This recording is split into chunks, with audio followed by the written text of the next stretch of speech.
This is the Tri Swim Coach podcast, where the most difficult leg of the triathlon becomes your friend, leaving your struggles and your competition behind you. TrySwimCoach.com, helping you to laugh at the water. Welcome to Tri Swim Coach. This is Kevin, and this is episode number 93. And in just a bit here, I have an interview with our sponsored athlete, one of our sponsored athletes, and that's Buchan of Adelaide, Australia. So he has a really interesting story, and I wanted to get him on the podcast to share some of it and to talk about his journey in triathlon and his journey in life. And it's great. I decided to sponsor him because of an email I got from him a while back, and I really want to support his efforts and what he's doing, and I think he's got a good shot at really having a lot of success in triathlon. So that's coming up in just a minute. I have a couple things just to go over really quickly. So I had a little bit of a contest for anyone that wanted to give us a rating and a review on iTunes. I did have a winner that we picked that won the goggles that we were giving out. Chris Konechny. I don't know if I'm saying that right, but Chris is actually a longtime friend of the show and a friend of Tri Swim Coach and a Facebook friend, and I was really happy to see his review, and so we sent him the goggles, and so I just wanted to read off, I'm not sure actually which one, I forget which one is his review, but we've got a few new iTunes reviews, and I wanted to just read off 2 or 3 of those before we get started here.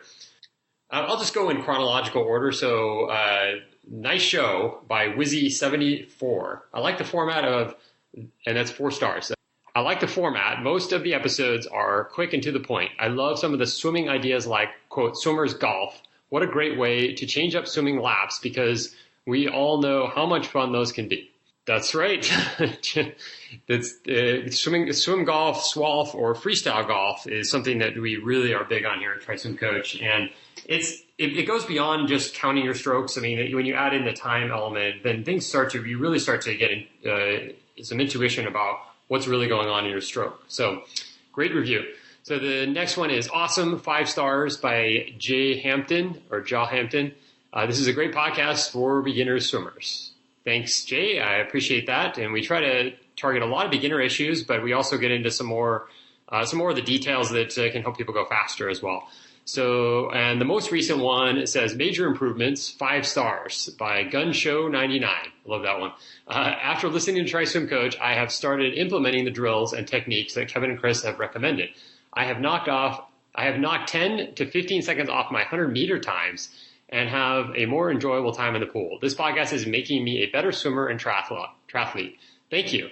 Well, thanks, Gunshow. That's a great review as well. I'm really impressed with 10 to 15 seconds off your 100-meter times. That is amazing, no matter where you started from. So I'm glad that we are able to help a little bit there. And if you do, also, if you, the listener, want to leave us a rating and review, we'd love to hear from you on iTunes. I know some people listen to us from other means, so Stitcher is also an option. I haven't really explored Stitcher. I just found out about it a couple weeks ago, and I just downloaded the app on my phone. So I'll be checking that one as well. But really appreciate you listening to the show. And if you have any suggestions or anything else, let us know. We are on Facebook. And by the way, I was just checking Facebook, and I was checking the messages on our Facebook page. And I get quite a few messages there, and I've kind of ignored them over the last few months. And I haven't really responded to many. I have just a few really urgent ones. But I apologize if you have emailed us on Facebook. I apologize. They just get backed up, and I look at them, and I feel overwhelmed, and I just ignore it, and I avoid it. So I am going to get back to everyone, going back to like January this year, and you will get a response from me if you email us there. We are also on Twitter. Both Chris and I are on Twitter, so if you send anything to Tri Swim Coach, we can get back to you. And you can also email us directly, so feel free to send us an email if you have anything to say. And that's Kevin at Tri Swim Coach or Chris at Tri Swim Coach. So, and also we have a membership site. We have a membership area. If you want to check that out, just go to triswimcoach.com, and it's our level 2. So that's kind of the more advanced level. So if you click that add to cart button, then you go to another page, and then it gets into all the details of what the membership includes. And that's another way that you can access the Facebook. We have a Facebook group for that, and you can access us a little bit more directly. So having said that, without further ado, here's my interview with Aaron Buchan. Go out there and have a great week of training and laugh at the water, and we'll talk to you soon. All right. Well, I'm super excited to have Aaron Buchan on the show today. And Aaron is actually a TriSwim Coach sponsored athlete, and he is a budding professional triathlete. He's got a big race coming up, and I'll let him tell the story, but it's a really interesting story and how I came across him, and it was perfect timing, and I'm just super excited to have him on the show. Aaron, welcome to TriSwim Coach. Thanks, Kevin. How are you? Yeah, doing great. How's things down under? Yeah, pretty good, mate. A bit cold this time of year, but getting through it finally. Yeah. So, so can you just tell us? I want to have the listeners hear your story and where you grew up and how you became the owner of Cross Training Systems. And by the way, the URL of Aaron's gym is crosstrainingsystems.com.au. Okay, excellent, Kevin. Thanks so much. So, look, it's my story. Obviously, growing up in I suppose in the northern suburbs. I suppose like through my childhood. I suppose I just want to thank, obviously, like my parents as well for supporting me so much and encouraged me to participate and play sports. I think that's what's got me to where I am today, like definitely. But look, in my teenage years, I fell into the surrounding of, I suppose, like bad crowds, like making bad choices, which started to lead me to alcohol and drugs. It's 1996, I was kicked out of high school, unfortunately. I went to live with my mother. From there, I obviously got a job in a metal spinning factory. So it was pretty hard labour, pretty hard yakka. And I was only earning like $5 an hour, unfortunately. So it was pretty tough times back then, but it was in like 96. So obviously, like first job out of school, like $5 an hour was a lot of money for me. So in year 2000, I was employed at a production company, and so we were like making car components. So throughout that time, obviously the money that I was getting was a lot more. So it started to feed my party life a lot more. I was still in the presence of bad crowds, which made it pretty tough for me to make good choices. Obviously, I was still like making those like bad choices and going down the wrong paths. In 2003, I had a pretty bad car accident. So I put this down to obviously like my drinking as well and bad choices. So what happened, a car pulled out in front of us. The girl that was actually driving at the time, it was like my car. We T-boned it. Unfortunately, I didn't have a seatbelt on, so I went smashing like through the windscreen. It's not through it, but my face went onto it, and I smashed up all the dash. So I had some pretty severe facial injuries. Lost a couple teeth, had a pretty bad scar on the bottom of my chin. And because I didn't have my seatbelt on, obviously, I smashed up the dash and I hurt my knees, my back, my neck, all those stock standard things that come with your car accident and no seatbelt.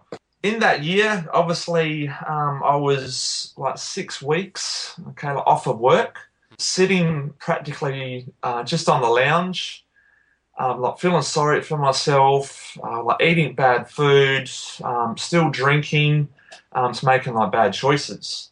After 6 weeks, I found myself at 105 kilos, obviously coming from about 85 kilos. So I'd put on around about 20 kilos approximately, just because I couldn't train, I couldn't do anything, couldn't work, couldn't move because I had bad back, knees, etc. So this was pretty like depressing for me, unfortunately. So during those 6 weeks, I still found myself, I suppose, like going down the pub, making like bad choices as well. So after going back to work, like 6 weeks, it was pretty tough. Before I did go back to work, actually, I was currently like seeing a physio. So the physio said to me, "You need to do some sort of training." And I said, "Okay, I've got the weights at home. I had a few barbells and dumbbells, etc." So I started to do some really light weights and just started to get back into it, which was pretty tough. And obviously, like 6 weeks, I suppose, on the lounge, you start to go into that like depression. I suppose you get at your all-time low.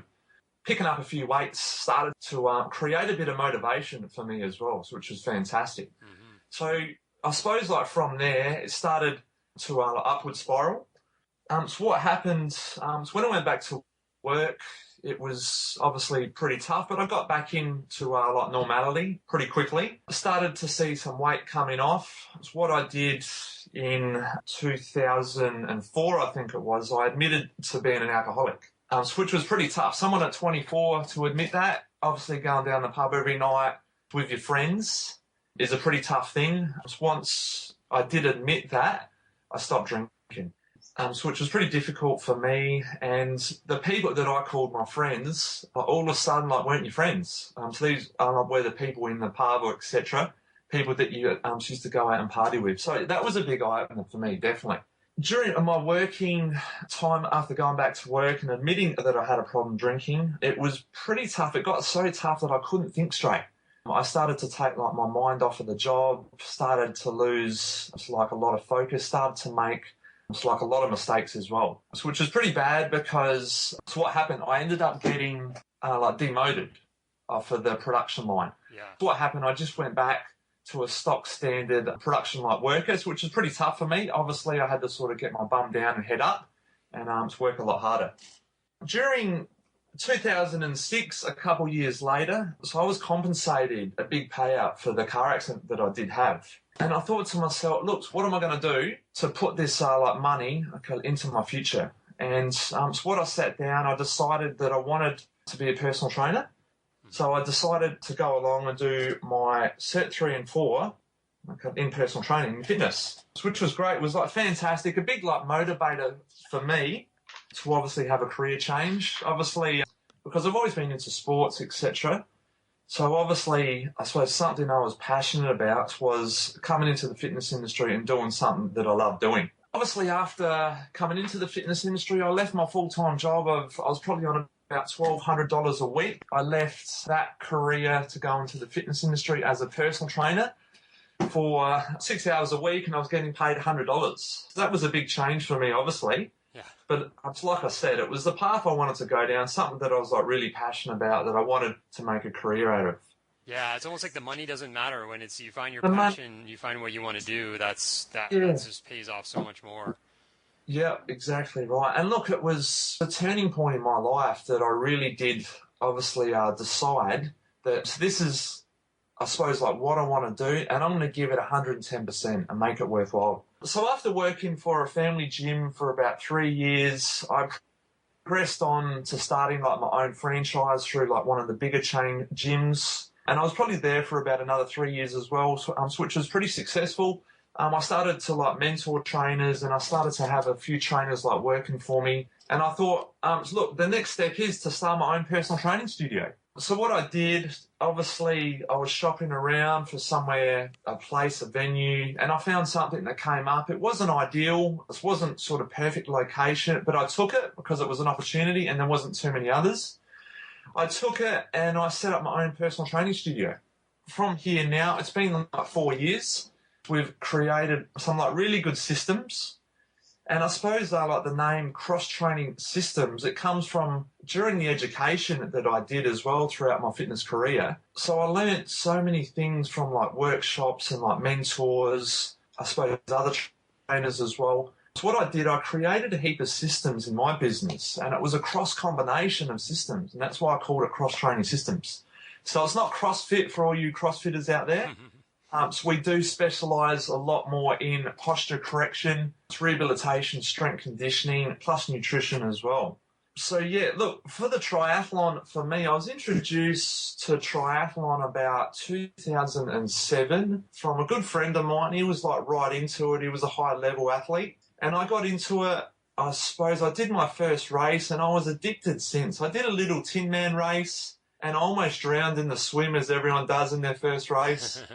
But look, it was like fantastic, and I got the passion from there and just like really wanted to make something of it. It was something that I thought I could do better at. Obviously, coming from a strength and conditioning like background, I played sports as well as I suppose in my younger days. So I had that sort of like fitness like background as well, and like really wanted to progress with my triathlon sport. So obviously, it's where I'm at today. It's what I'm looking at doing. The next step is we got Chicago coming up in September. So this is something that I'm really training for at the moment, hoping to do like really well at. That's awesome. Now, in all of your journey to get to this point, what do you think the most important thing you've learned along the way is? Well, look, Kevin, I suppose it's when you look back in your younger days, you're sort of a bit young and silly, and you sort of take life for granted. So I think the most important thing to me that I've learned on the journey is that life is so short. So we need to make the most of it. It's no matter what, you know what I mean? So there's no turning back time. So you can't obviously go back in the future and obviously correct the mistakes that you've done. I think like moving forward, I think the most important thing is to realise that life is so short and just like make the most of it. Definitely. Yeah, that's awesome. Now, what is your daily schedule looking like these days? So like daily schedule training night wise is pretty full. So what I try to do is obviously I train generally twice a day, in the morning, either in the afternoon at lunch or afternoon. Obviously, like running a business as well, it's good, but it's bad because you're so busy, but the time is flexible as well. You can block out times to make training, etc. So generally, it's Monday to Sunday. So what I'm looking at is Monday morning, I'll get out, I'll do a squad swim, obviously like first thing. So afternoon, about middays, what I normally do is a bit of a strength session. So we do a bit of a circuit sort of sessions. One of my sessions I do at the studio is called spin and lift. So it's great for triathletes because it's a combination of like weight training, cycling and like running together, combined together. Tuesdays is generally, so we've got a bit of a cycling team that we get together. So we normally do a bit of a cycle depending on what phase we're doing. So we've just come off of a bit of strength phase and we're doing a bit of threshold stuff now. So, but generally it's a bike and it's a run off the bike as well, Tuesday mornings. Tuesday afternoon, what I generally do is I normally head out for a runs with the athletic club. Wednesdays, it's a morning swim again, a squad swim, and a run in the afternoon. Generally just a bit of a casual sort of 6K leg turnover run. Thursdays, it's a bike and run off the bike again, and same thing again. I generally sort of like head out in the afternoons with the athletic club for a run. Fridays, what I normally do is have a bit of a sleep in finally. A tiny bit of a sleep in and head down the pool just for a bit of like swim coach technique based stuff. Friday afternoon is a bit of a weight session. I normally probably follow on from just a bit of a run as well, probably just a 6 to 8K run as well. Saturdays, we normally head out with the squad and do an interval set in the morning, and generally I do probably an afternoon run as well. Sundays is a long bike ride, so I probably do about 50 to 60 Ks, probably in the hills. So what I generally do is a run straight off the bike as well. So that's my week, Kevin. Yeah, in general, you'd say you're pretty lazy, right? Yeah, it is a little bit lazy. I probably could do more, you're right. Yeah, come on, Aaron, you could squeeze some more in there somewhere. That's it, we're triathletes. Yeah. That's not enough, right? Yeah, that's right. Do you get any open water swimming in these days, or is it too cold? Well, look, it's just too cold. Obviously, yeah, like in Australia, so in the winter season, so we'll get up on the bike this morning, it was like 6 degrees. I suppose that's not as cold as your winter. Yeah. But that's pretty cold for us, obviously. No, that's colder. Colder, okay. Yeah. So, yeah, like swimming is probably out of the question, obviously, to the open water swims. But, yeah, coming in later on throughout the year, I'll generally throw in 1 or 2 open water swims. So we live on the beach, so I've got the beach at my backyard, which is, like, fantastic. So I can just, like, walk out the back gate to the beach, which is great. And just across the road, so we've got, like, West Lakes as well. So we've got the lakes where we can do, obviously, some swimming as well, open water swimming. Cool. So how do you stay motivated year-round, like it seems like you are? Okay, so look, staying motivated, I think for me, the passion is to win. I really want to win. So I suppose, obviously, doing what your competition isn't, I think that's important as well. So that keeps me really motivated, because I notice when it comes, 4:45 and that alarm goes off, and my competition is still in bed, I'm out training. So that definitely keeps me motivated. It's, I suppose, a passion to win and get better every time. Yeah, cool. All right, so do you have any tips that you can share that you've discovered over the years? I mean, you've been doing triathlons for 4 or 5 years now? Yep. Yeah, and also you have a unique situation. You're a trainer and you're also a triathlete. Is there anything that you can tell people, like tips that they may not be aware of?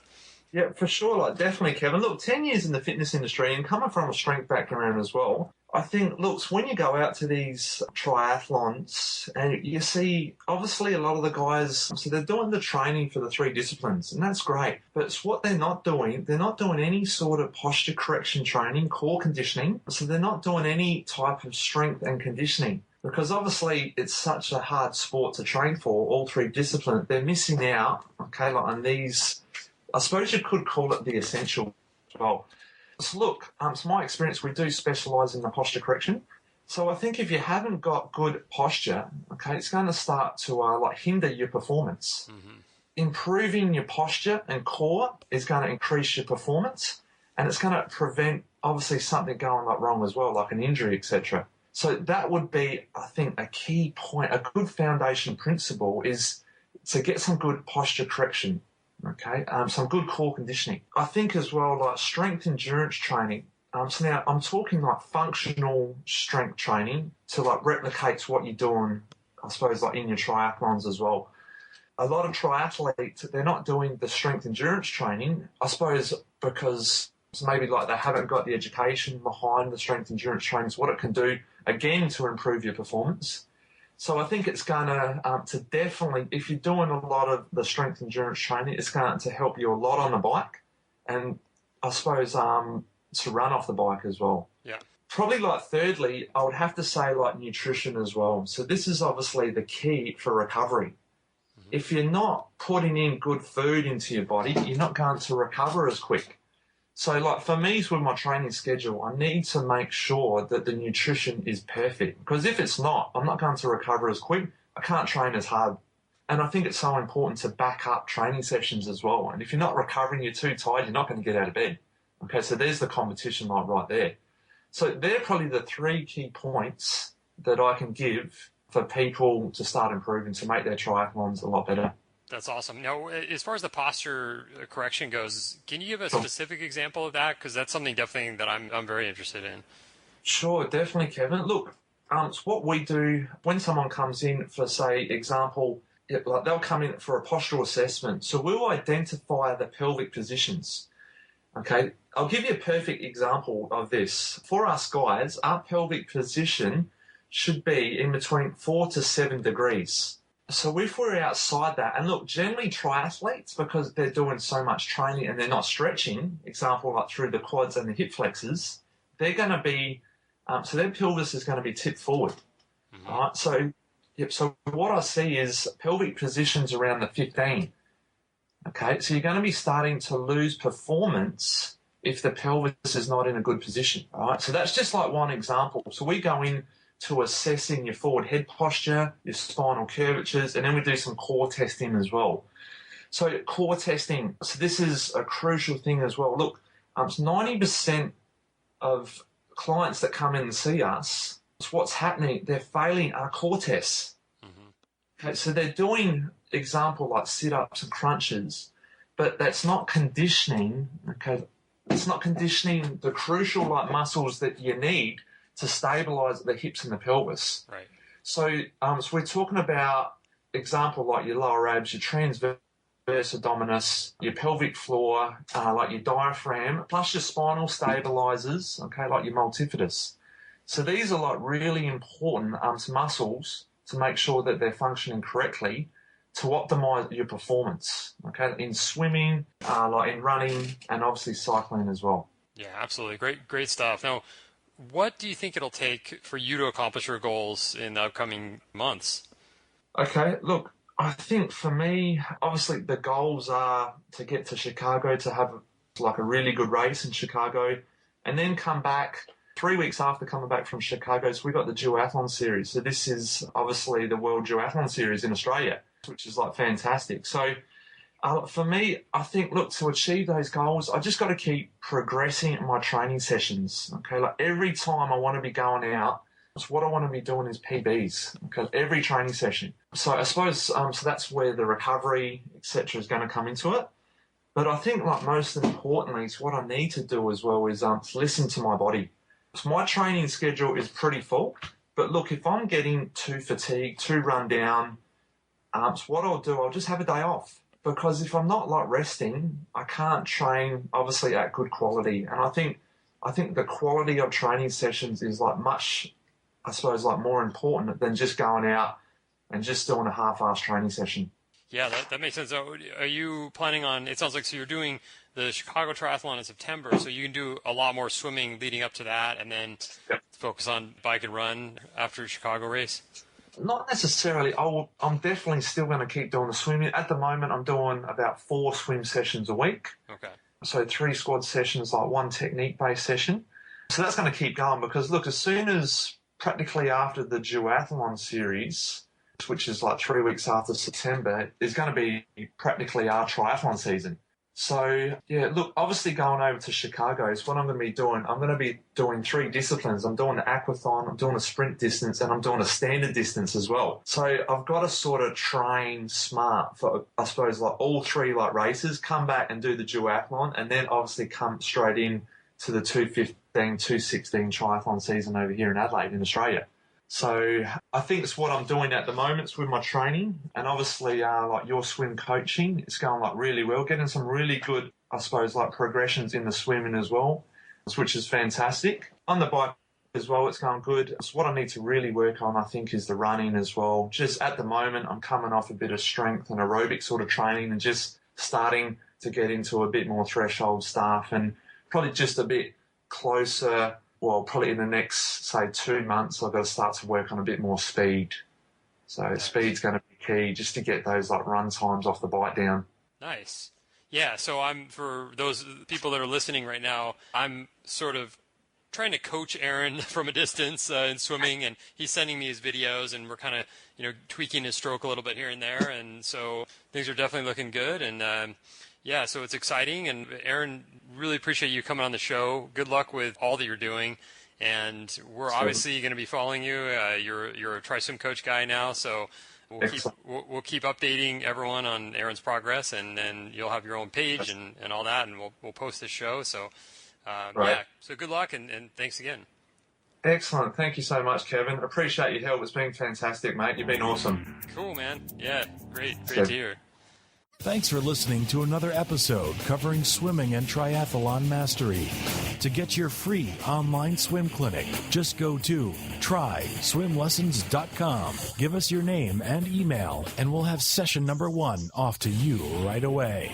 Begin your process of befriending the swim and laughing at the water now.